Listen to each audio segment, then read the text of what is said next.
Friends, welcome to impressive study मंच। आज की इस वीडियो के माध्यम से बायोलॉजी का एक ऐसा इंपॉर्टेंट टॉपिक पढ़ेंगे जिसका नाम है मनुष्य के अंतःस्रावी ग्रंथियां। तो मनुष्य की अंतःस्रावी ग्रंथियां कितने प्रकार की होती है, इन ग्रंथियों से कौन कौन सा हार्मोन स्रावित होता है और उस हार्मोन के स्रावित होने से शरीर पर क्या प्रभाव पड़ता है, वह हार्मोन अधिक मात्रा में स्रावित हो जाए तब क्या होगा, कम मात्रा में स्रावित हो तब क्या होगा, तो इसके प्रभाव को भी हम लोग देखने वाले हैं। तो मनुष्य के अंतःस्रावी ग्रंथियां कितने प्रकार की होती है, पहला क्वेश्चन तो यही है कि मनुष्य में अंतःस्रावी ग्रंथियां कितने प्रकार की होती है। तो मनुष्य में अंतःस्रावी ग्रंथियां जो है सो 6 प्रकार की है। मुख्य रूप से पहला जो है पिट्यूटरी ग्रंथि। क्या नाम है? पिट्यूटरी ग्रंथि, जिसको हम लोग पीयूष ग्रंथि के नाम से भी जानते हैं। याद रखना है, पिट्यूटरी ग्रंथि को क्या कहते हैं? पीयूष ग्रंथि भी कहा जाता है। अब दूसरा नाम है थायराइड ग्रंथि, और तीसरा है पाराथायराइड ग्रंथि, चौथा है एड्रिनल ग्रंथि, पांचवा है अग्न्याशय की लैंगर हैंस की दीपिकाएं, और छठा है जनन ग्रंथि। तो इन सभी ग्रंथियों को हम एक एक करके पढ़ेंगे। इससे कौन कौन सा इंपॉर्टेंट क्वेश्चन बनेगा जो परीक्षा के लिए बहुत ही महत्वपूर्ण होगा, उन सभी चीज़ों को हम लोग देखने वाले हैं। तो सबसे पहला है पिट्यूटरी ग्रंथि, जिसका दूसरा नाम है पीयूष ग्रंथि। तो पिट्यूटरी ग्रंथि आखिर हमारे शरीर के किस भाग में, किस अंग में, किस स्थान पर पाया जाता है, ये भी जानना बहुत जरूरी है। तो पिट्यूटरी ग्रंथि कपाल के स्फेनाइड हड्डी के एक गड्ढे में स्थित होता है। कहाँ होता है? तो कपाल में एक हड्डी पाया जाता है, स्फेनाइड हड्डी। उस हड्डी में एक गड्ढे में यह स्थित रहता है। कौन? पिट्यूटरी ग्रंथि। तो इसका कहाँ पाया जाता है ये तो पता हो गया। दूसरी बात है कि पिट्यूटरी ग्रंथि को मास्टर ग्रंथि कहा जाता है। ये क्वेश्चन पता नहीं कितना बार रिपीट हुआ है कि मास्टर ग्रंथि किस ग्रंथि को कहा जाता है और क्यों कहा जाता है। तो पिट्यूटरी ग्रंथि को मास्टर ग्रंथि कहा जाता है। क्यों कहा जाता है? इसका कारण ये है कि पिट्यूटरी ग्रंथि जो है अन्य सभी ग्रंथियों पर भी, अन्य सभी अंतःस्रावी ग्रंथियों पर भी नियंत्रण करती है। इसी कारण से इसको मास्टर ग्रंथि कहा जाता है। अब इसके बाद आता है क्या पिट्यूटरी ग्रंथि का कोई भाग भी होता है? तो इसका 2 भाग होता है।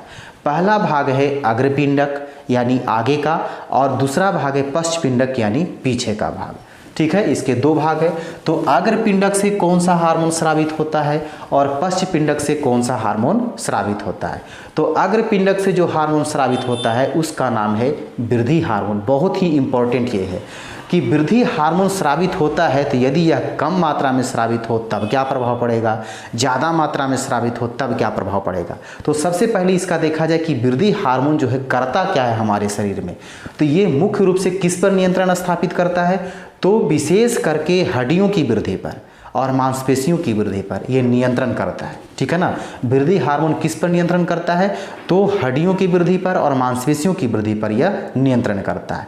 अब यहाँ से समझेंगे इसके कमी या अधिक से रोग के बारे में क्या प्रभाव पड़ता है।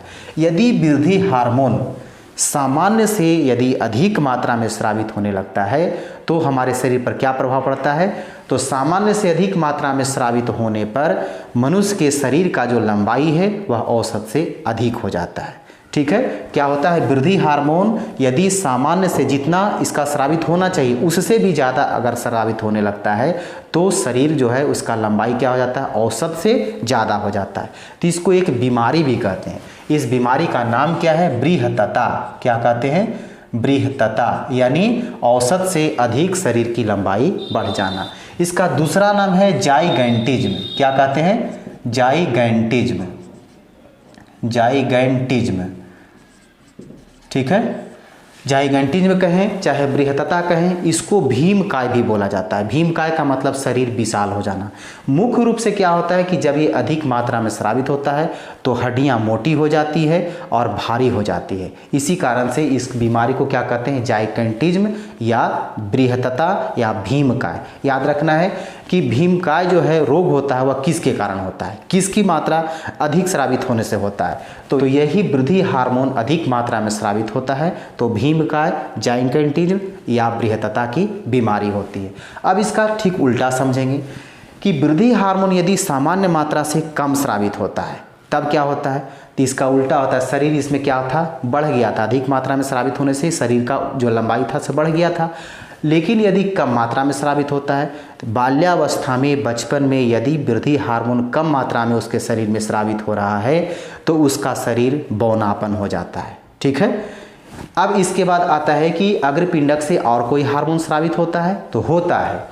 दूसरा जो है वह क्या करता है कि नर में शुक्राणु को और मादा में अंडाणु को बनने की क्रिया पर नियंत्रण स्थापित करता है। क्या करता है दूसरा हार्मोन जो है वह नर के शुक्राणु और मादा में अंडाणु जो बनता है उसको बनने की क्रिया पर नियंत्रण स्थापित करता है। एक अन्य हार्मोन क्या करता है कि मादा के स्तनों के दुग्ध स्राव के लिए उत्तेजित करता है। मादा यानी महिलाओं में स्तनों को क्या करता है, उत्तेजित करता है, किसके लिए, दुग्ध स्राव के लिए। ये था अग्रपिंडक से स्रावित होने वाले हार्मोन और उसका प्रभाव। अब इसके बाद आता है पश्चपिंडक। तो पश्चपिंडक से कौन सा हार्मोन स्रावित होता है और ये क्या करता है, तो इससे स्रावित होने वाला जो हार्मोन है वो शरीर में जल संतुलन बनाए रखने में सहायक होता है। क्या करता है कि पश्चपिंडक जो है इससे जो हार्मोन स्रावित होता है वह जल संतुलन को बनाए रखने में मदद करता है। इतना ही नहीं, हाँ, मादा में बच्चे के जनन में सहायक है, यानी मादा में क्या करता है कि बच्चे में जनन की क्रिया में ये सहायक होता है। कौन, पश्चपिंडक। अब इसके बाद आता है थायराइड ग्रंथि, जिसको अबटू ग्रंथि के भी नाम से जाना जाता है। ये शरीर में कहाँ पाया जाता है, यहाँ तो हमने पिट्यूटरी ग्रंथि को देखा तो कहाँ था, ये कपाल में एक स्फेनाइड हड्डी था, उसके गड्ढे में पाया गया था। अब ये थायराइड ग्रंथि कहाँ होता है, तो थायराइड ग्रंथि हमारे शरीर में श्वास नली या ट्रैकिया, जो श्वास नली है जिसको ट्रैकिया कहते हैं, उसी के दोनों ओर लैरिंग्स के नीचे यानी स्वर यंत्र के नीचे पाया जाता है। ठीक है, कहाँ होता है, तो श्वास नली यानी ट्रैकिया के दोनों ओर लैरिंग्स के नीचे स्थित होता है। कौन सा ग्रंथि, थायराइड ग्रंथि। अब इससे कौन सा हार्मोन स्रावित होता है, थायराइड ग्रंथि से कौन सा हार्मोन स्रावित होता है, इसका नाम है थायरॉक्सिन हार्मोन। क्या नाम है, थायरॉक्सिन। थायरॉक्सिन हार्मोन कहाँ से स्रावित होता है, तो थायराइड ग्रंथि से यानी अबटू ग्रंथि से। ये काम क्या करता है, तो ये मुख्य रूप से क्या करता है, शरीर की सामान्य वृद्धि, विशेष करके किसको, हड्डियों और बालों के विकास के लिए अनिवार्य है। क्वेश्चन इसी से रहता है कि अगर मान लिया जाए कि पूछ देगा कि बालों के विकास के लिए कौन सा हार्मोन उपयुक्त है, तो बालों के विकास के लिए कौन सा हार्मोन, तो ये थायरॉक्सिन हार्मोन। ठीक है, अब इसके बाद आता है कि थायराइड ग्रंथि से यदि जो थायरॉक्सिन हार्मोन है इसकी मात्रा यदि अधिक हो जाए या हो सकता है कि सामान्य से इसकी मात्रा अगर कम स्रावित हो तब क्या प्रभाव पड़ेगा।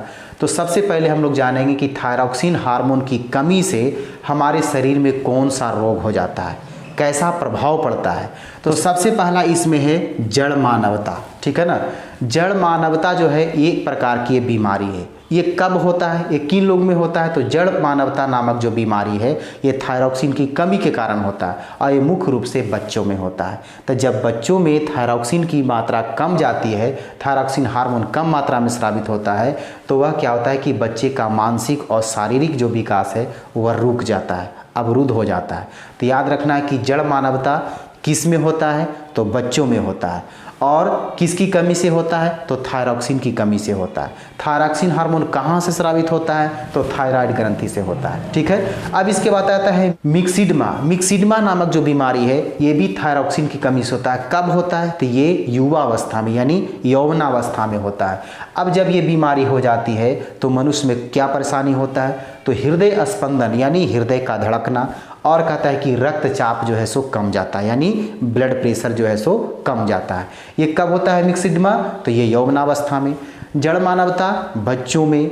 अब इसके बाद तीसरा जो है उसका नाम है हाइपोथायराइडिज्म। हाइपोथायराइडिज्म कब होता है, तो जब शरीर में लंबे समय तक थायरॉक्सिन हार्मोन की मात्रा कम हो जाती है, लंबे समय तक कमी रहती है, लंबे समय तक कम मात्रा में स्रावित होता है, तब ऐसी स्थिति में क्या हो जाता है कि उस मनुष्य में जनन कार्य करने की क्षमता समाप्त हो जाती है, जनन कार्य संभव नहीं हो पाता है। इतना ही नहीं, कभी कभी क्या होता है कि वह मनुष्य जो है सो गूंगा हो सकता है या बहरा भी हो सकता है। किसकी कमी से, तो लंबे समय तक थायरॉक्सिन हार्मोन की कमी होने से। जो आता है उसका नाम है घेंघा, गलसुआ या ग्वाइटर। इसका तीन नाम है, ठीक है ना, घेंघा, गलसुआ, ग्वाइटर। गलसुआ का मतलब क्या होगा कि गले का सूज जाना, गले का फूल जाना। ये भी होता है थायरॉक्सिन की कमी के कारण। अब ये जो बीमारी है ये क्यों होता है, तो आयोडीन की कमी के कारण थायराइड ग्रंथि का आकार बढ़ जाता है। ये क्यों होता है? तो आयोडीन की कमी से होता है। और इसमें कौन सा प्रभाव पड़ता है? जो थायराइड ग्रंथि है जहाँ से ये स्रावित होता है वह ग्रंथि ही फूल जाती है। ठीक है। अब एक चीज़ और समझा जाए, इसमें क्या है कि थायरॉक्सिन हार्मोन को संश्लेषित करने के लिए आयोडीन की महत्वपूर्ण भूमिका होती है। इस हार्मोन में आयोडीन की मात्रा पाई जाती है। तो आयोडीन की मात्रा यदि कम जाएगा तो क्या होगा कि थायरॉक्सिन हार्मोन जो है कम मात्रा में स्रावित होगा, क्योंकि जब बनेगा नहीं तो स्रावित कैसे होगा? तो ये क्या करता है कि आयोडीन जो है थायरॉक्सिन हार्मोन को संश्लेषण में मदद करता है, तो इसकी मात्रा अधिक होनी चाहिए।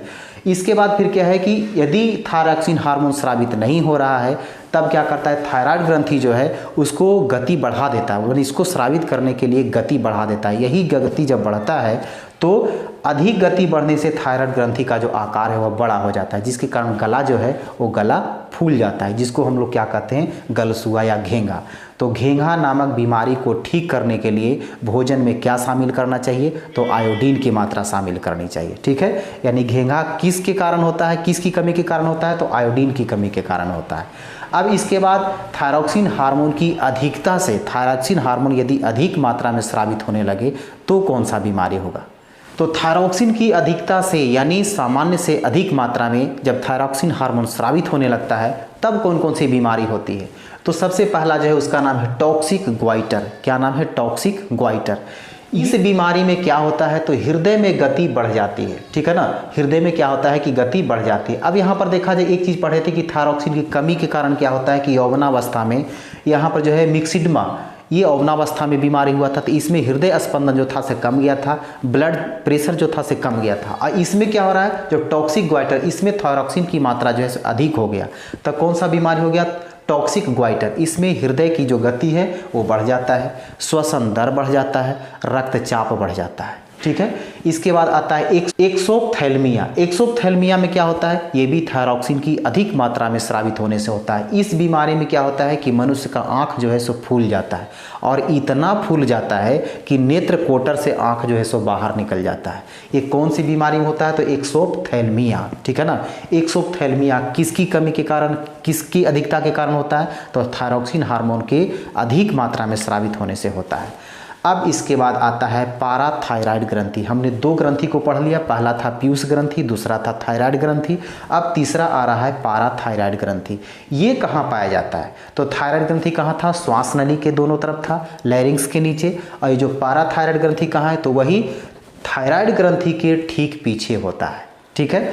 अब इसके द्वारा कौन कौन सा हार्मोन स्रावित होता है और उस हार्मोन से क्या प्रभाव पड़ता है? तो इसके द्वारा दो तरह का हार्मोन स्रावित होता है। पहला है क्या?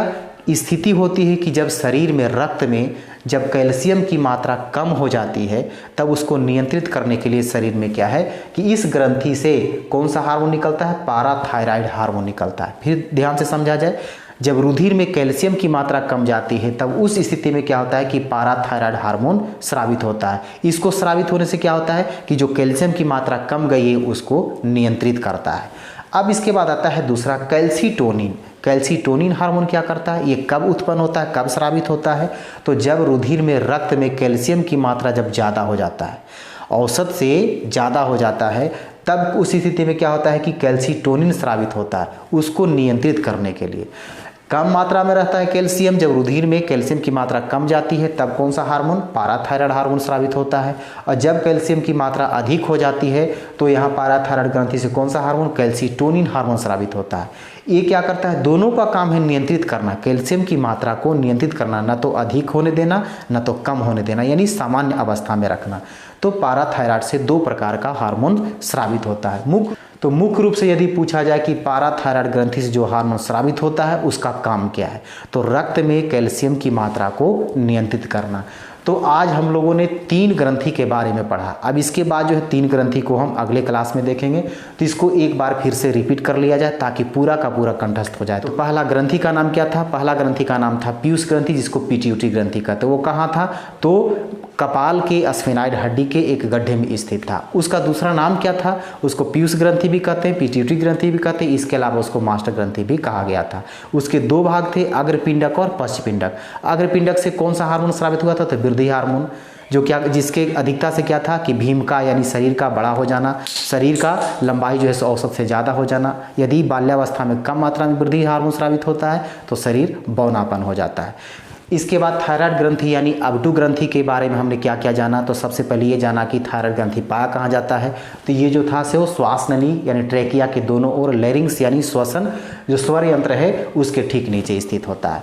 इसके बाद कि इस थायराइड ग्रंथि से कौन सा हार्मोन स्रावित होता है, तो थायरॉक्सिन हार्मोन स्रावित होता है। अब इसके बाद क्या है कि थायरॉक्सिन हार्मोन की मात्रा यदि कम जाती है तो कौन कौन सा बीमारी होता है, तो जड़ मानवता जो बच्चों में होता है कि बचपन में ही जब थायरॉक्सिन की मात्रा कम जाती है तो उसके मानसिक और शारीरिक विकास जो अवरुद्ध हो जाता है।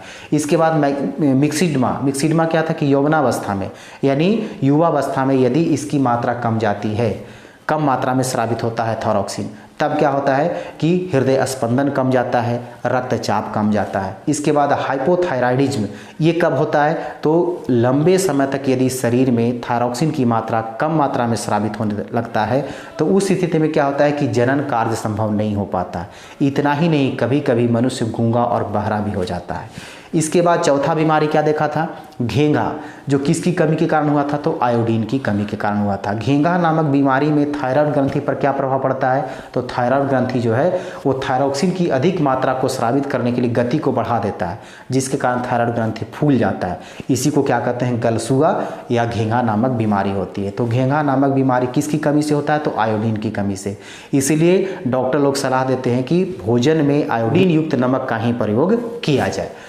अब इसके बाद थायरॉक्सिन की अधिकता से कौन कौन सा रोग देखे थे हम लोग, तो पहला था टॉक्सिक ग्वाइटर। टॉक्सिक ग्वाइटर में क्या था कि हृदय स्पंदन, हृदय की गति जो है सो बढ़ जाता है, श्वसन दर बढ़ जाता है, और क्या था कि ब्लड प्रेशर जो है सो बढ़ जाता है। इसके बाद इसकी मात्रा अधिक होने से एक्सोप्थेल्मिया एक ऐसी बीमारी है जिसमें क्या होता है कि आँख जो है सो फूल जाता है, इतना अधिक फूल जाता है कि नेत्र कोटर से वो बाहर निकल जाता है। अब उसके बाद क्या था कि पाराथायराइड ग्रंथि से कितने हार्मोन, तो दो तरह का हार्मोन, एक था पैराथायराइड हार्मोन जो रक्त में जब कैल्शियम की मात्रा कम हो जाती है तब यह हार्मोन स्रावित होता है उस कैल्शियम की मात्रा को नियंत्रित करने के लिए। अब इसके बाद फिर क्या था, कैल्सीटोनिन, रक्त में जब कैल्शियम की मात्रा अधिक हो जाती है तब उसको नियंत्रित करने के लिए कौन सा हार्मोन स्रावित होता है, तो कैल्सीटोनिन।